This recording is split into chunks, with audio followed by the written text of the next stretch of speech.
Täna räägime kloonimisest, sest see, kes sulle praegu räägib, ei ole mina. See on hoopis minu tehisintellekti poolt loodud kloon ehk avatar. See olen mina. Näed, et ma räägin teistmoodi, minu suu liigub teistmoodi, minu kehakeel on teistmoodi, aga valetasin sulle. Kui valetad, saad kolki. Ka see ei ole mina. Hoopis see olen mina. Ja ma annan sulle nüüd ühe ülesande, kus ma näitan sulle 2 videot ja proovi aru saada, kumb nendest olen mina ja kumb nendest on minu kloon. Mina olen mina. Vali mind.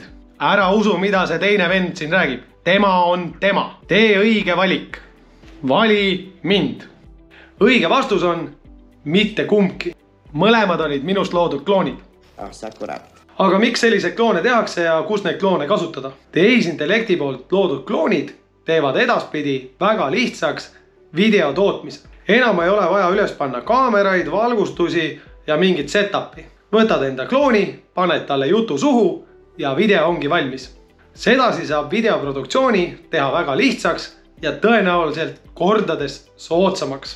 Kindlasti 2024. aastal me näeme väga palju AI avataridega tehtud videosi, mille puhul on väga raske aru saada, kas tegemist on päris inimesega või tema klooniga.